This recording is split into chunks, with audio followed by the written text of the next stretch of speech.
पुण्यातल्या नसरापूरमध्ये चिमुकलीवरील लैंगिक अत्याचार आणि हत्या प्रकरणाची राष्ट्रीय महिला आयोगाने दखल घेतली।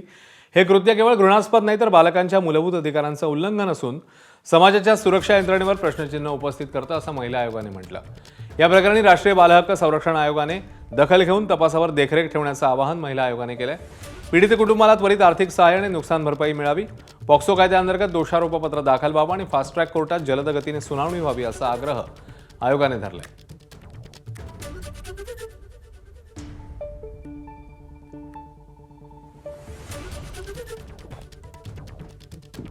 ज्या मुलीने अजून जगच बघितलेलं नाहीये, तिला जग बघण्यापूर्वीच इतक्या वाईट परिस्थितीला सामोरं जावं लागतं, हेच फार दुःखद आहे।